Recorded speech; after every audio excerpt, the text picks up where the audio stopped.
अस्सलाम दोस्तों, मैं आपको अपने गार्डनिंग चैनल ग्रोइंग कंटेनर में खुशामदीद करता हूं। तो आज की मेरी वीडियो का टॉपिक है कि मार्च में हम अपने रोज़ की केयर कैसे करें। तो वीडियो स्टार्ट करने से पहले आप ये देखिए, ये प्लांट देख लें। लास्ट टाइम जब मैंने आपको ये दिखाया था तो इस पर छोटी कलियाँ थी। अब देखो ये कैसे कलियों से बाहर गया है। मैंने आपको कहा था कि ये बाहर जाएगा कलियों से। ये देखो जगह जगह से बाहर है। पहले जो इसमें 28 थे ना, अब वो तकरीबन 50 हो चुकी हैं। तो ये देख सकते हैं आप, कितनी प्यारी ग्रोथ है। और ये देखिए इसकी भी बहुत ही प्यारी ग्रोथ है। ये देखिए नए नए फूल निकल रहे हैं। ये जो मार्च का मंथ होता है ना, इसमें ना हमारे प्लांट की ना सबसे ज़्यादा अच्छी ग्रोथ होती है, क्योंकि वो वेकअप हो रहा होता है सर्दी के बाद। तो इस महीने में ना आपको मैंने पहले बता दिया था कि आपने ना फरवरी के मिड में कौन सा फर्टिलाइज़र देना है। अगर आपने वो वीडियो नहीं देखी तो आप वो जाके देख लें। अगर आप नहीं देखना चाहते तो इस फरवरी के मिड में आपने इसको डीएपी डालनी थी और कंपोस्ट डालनी थी गोबर की, जो कि मैंने डाली थी। अब देखिए इन सब के न्यू न्यू पत्ते निकले हैं। ये बहुत ही अच्छे से वेकअप हुए हैं। कैसे देखो बड़ी बड़ी शूट्स निकाल रही हैं। तो अगर आपने अब वो नहीं डाली तो अब आपने ना सिर्फ डीएपी डालनी है, कंपोस्ट अब ना डालो, क्योंकि वो गर्म होती है। अब गर्मी आ गई है। ये देखिए इस प्लांट की ग्रोथ चेक करें। तो एक मार्च का महीना होता है, मार्च और अप्रैल में जाके ना ये फूलों से भर जाते हैं। मार्च में वेकअप हो रही होती है, देखिए जैसे ये वेकअप हो रही है। जबकि अप्रैल में ना ये फूलों से भर जाएंगे।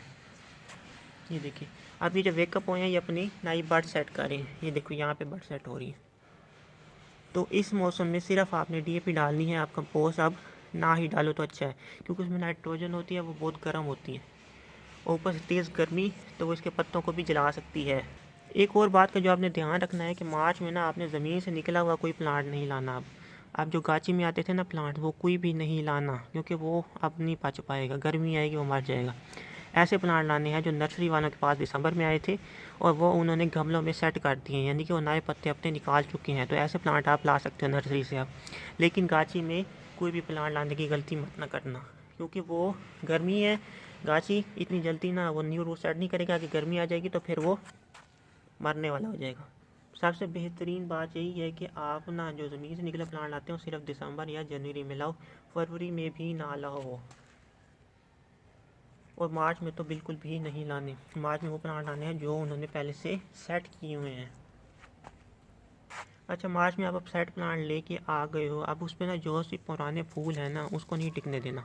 मैंने भी अपने आप यहाँ देख रहे हो तकरीबन सारे फूलों को तोड़ दिया है। क्यों तोड़ा है? क्योंकि अभी नई ग्रोथ निकाल रही है, तो ये अगले महीने ना फूलों से भर जाएंगे। ये देखो ये नई ग्रोथ पे फ्लावर हो रही है, ये नई ग्रोथ पे फ्लावरिंग हो रही है। तो इस मौसम में ना जो पुराने सारे फूल हैं ना, जैसे कि देखिए ये पुराना हो गया, इसको तोड़ दो। इसको अब रखने की कोई ज़रूरत नहीं है, तो इसको अब तोड़ दो। क्योंकि ये टूटेगा तो ये जो ये ब्रांचेस फूट रही हैं ना, इन पे फूल लगेंगे। अगर इसको रखोगे तो फिर आपके फूल नहीं लगेंगे। तो ऐसे कोई भी फूल को आपने नहीं रखना। मार्च के महीने में ना आपने एक और बात का ध्यान रखना है, जो कि बहुत ही इंपॉर्टेंट बात है। इस महीने में ना ये रोज़ अपने पत्ते निकालेगा तो ये प्लांट आपका घना होगा। जैसे ही प्लांट घना होगा तो उसके अंदर एयर फ्लो की ब्लॉकेज का चांस हो जाएगा। अगर आपने उसको ऐसी जगह पे रख दिया जहाँ उसकी एयर फ्लो ब्लॉक हो रही है, तो ये जो नए पत्ते निकल रहे हैं ना, ये बहुत ही जल्दी फंगस पकड़ लेंगे। आपको पता भी नहीं चलेगा। तकरीबन 1 या 2 दिन के अंदर अंदर ये फंगस पकड़ लेते हैं जो नए पत्ते होते हैं। पुराने थोड़ी देर से पकड़ते हैं, लेकिन जो नए पत्ते होते हैं ना, वो सिर्फ तकरीबन 2 से 3 दिन के अंदर अंदर इसकी फंगस पकड़ लेते हैं। फंगस की निशानी क्या होती है कि पत्ता ये जो इस रंग का है ना, ये वाइटिश टाइप का हो जाएगा, आकड़ जाएगा, बहुत सख्त हो जाएगा। तो वो होती है फंगस की निशानी। इसी वजह से इस मौसम में अगर आप उनको ना खुली जगह नहीं दे सकते, तो उसके जो नीचे वाले पत्ते हैं जो पुराने हैं, जो एक ब्लॉक कर रहे हैं, उनको थोड़ा सा ट्रिम कर दो, ताकि उसके अंदर ना हवा की ब्लॉकेज ना हो। देखो ना ऐसे नीचे वाले पत्ते तोड़ दो, ऊपर रहने दो, नीचे तोड़ दो, क्योंकि नीचे से हवा का फ्लो होगा तो उसमें फंगस लगने के चांसेस बहुत ही कम होंगे। मार्च में कोई बात का ध्यान रखना है कि आप पौधे की ना हार्ड प्रूनिंग नहीं करनी। हार्ड प्रूनिंग का मौसम चला गया। हार्ड प्रूनिंग सिर्फ एक मंथ में आप कर सकते हो, वो होते अक्टूबर या फिर नवंबर के शुरू में, या फिर सितंबर में भी आप कर सकते हो, लेकिन सितंबर के मिड तक करो क्योंकि गर्मी होती है। तो अब कोई नहीं करनी, आप हार्ड प्रूनिंग करोगे क्योंकि पौधा वेकअप हो चुका है। अब ये दोबारा वेकअप नहीं होगा। या तो वेकअप करने से पहले ट्रिमिंग करते हैं ये जो सर्दी के वेकअप होने से पहले, गर्मी के वेकअप होने से पहले यानी कि गर्मी के बाद ना जब ठंडा आ रही होती है तो उसकी हार्ड प्रूनिंग करती है, जब सर्दी के बाद ना गर्मी आ रही होती है तो उसकी ट्रिमिंग करते हैं। तो अब इसकी हार्ड प्रूनिंग नहीं करनी क्योंकि गर्मी आ रही है, गर्मी में ना ये अपने आप को सर्वाइव नहीं कर पाएगा, इसमें डाई बैक का चांस होगा। तो कभी भी इसकी आप हार्ड प्रूनिंग ना करना, जैसे जैसे गर्मी आती जाएगी अपने पत्ते ना जलाता जाएगा। धूप जितनी ज़्यादा तेज़ होती जाएगी ना उतने ही इसके पत्ते बर्न होते जाएंगे और गिरते जाएंगे।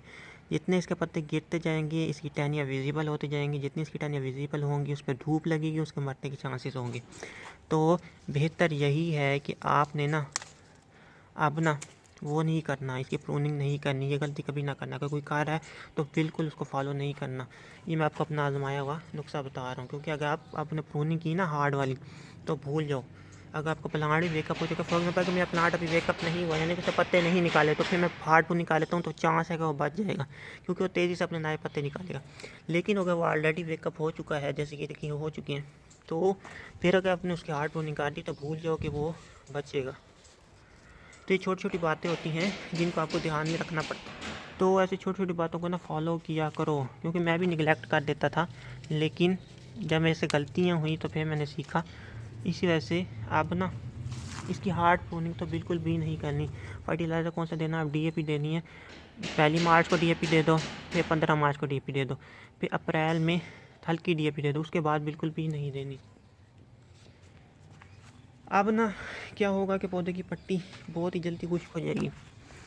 तो अब ना सर्दी में तो फंगस नहीं लगती ना जड़ों को, गर्मी में लगती है। गर्मी में ना इसकी ना मॉइस्ट रखनी है, सोगी नहीं करनी, पानी इसको देना है। यानी कि शावर तो आप सुबह भी करो और शाम को भी करो, लेकिन रात को ना करो। पानी देना सुबह को बेहतर है, पानी ना आप सुबह को भी दे सकते हो और ना शाम को भी दे सकते हो, लेकिन रात को ना दो। गर्मी में ना रात को ना दिया करो पानी, क्योंकि फंगस का थोड़ा डर ज़्यादा हो जाता है गर्मी में ना। अच्छा, इनके अब शक्कर भी बहुत निकलेंगे, ये जैसे निकले हैं ये देखिए, तो इनको भी नहीं रहने देना आप, क्योंकि ना जब वेकअप हो रहा होता है ना तो सबसे जल्दी ये शक्कर बड़े होते हैं, तो इनको तोड़ देना, क्योंकि सारी एनर्जी जो मैंने खाद दी है ना ये उसकी चूस लेंगे। ये देखिए अब ये पौधा है ना, ये जड़ के साथ निकला है, इसको ना आप ना कहीं पे ना ग्रो कर सकते हैं। और नेक्स्ट ईयर इसकी आपने क्या करनी है, ग्राफ्टिंग करके ना एक नया पौधा बना लेना है। आसान तरीका, ग्राफ्टिंग करना भी मैं आपको सिखाऊंगा। इस साल मुझे टाइम नहीं मिला क्योंकि मैं बहुत सारी चीज़ों में बिज़ी था, इनकी सेटिंग में टाइम लग जाता है मुझे बहुत ज़्यादा ना।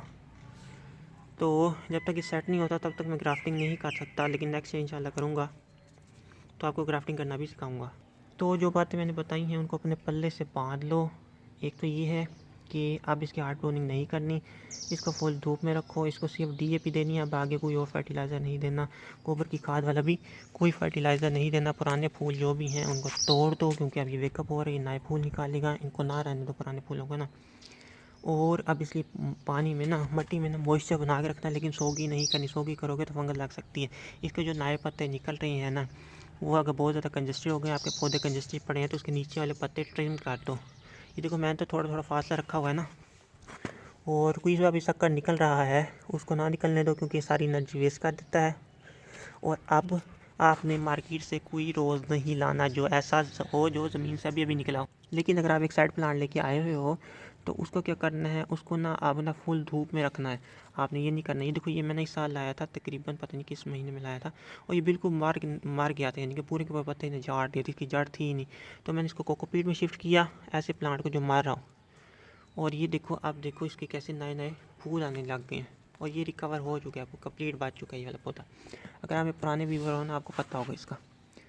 तो नए प्लांट को ना जो गमले में सेट है वो ला सकते हो, लेकिन ऐसे को नहीं ला सकते जो ना अभी भी ज़मीन से निकला हुआ है।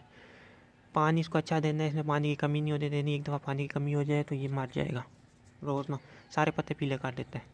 तो इन्हीं टिप्स को फॉलो करो, उम्मीद करता हूँ कि आपके ना रोज़ नहीं मरेंगे इस दफ़ा। तो ये देखिए, यहाँ से एक व्यू देख लें मेरे रोज़ गार्डन का। ये ना पहले यहाँ पे पड़े होते थे, तो यहाँ पे ना मैंने हटा के ना यहाँ पे रख दिए, 2 लाइन बना दिए इनको। अब ज़रा ज़्यादा अच्छे लग रहे हैं। शायद मैं तीसरी लाइन भी बना दूँ, क्योंकि यहाँ पे मैं नहीं रखना चाहता रोज़ेज़। मैं चाहता हूँ कि एक साथ पड़े हो सारे ना, ज़्यादा अच्छे लगते हैं। तो आप भी बताइएगा कि आपको ये वाला सेटअप कैसा लगा। ये सारी जो लाइन है ना गमलों की, ये मैंने अभी रखी है, तकरीबन 15 दिन हुए होंगे। तो चलिए, अब आपसे इजाज़त चाहता हूँ।